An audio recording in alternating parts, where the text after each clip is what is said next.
Guys welcome to our ఈరోజు అయితే మా వంకాయ చెట్టుకి ఇంకా చాలా వంకాయలు అయితే వచ్చాయి.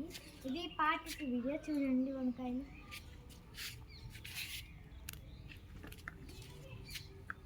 ఇప్పుడు ఇవన్నీ కట్ చేద్దాం.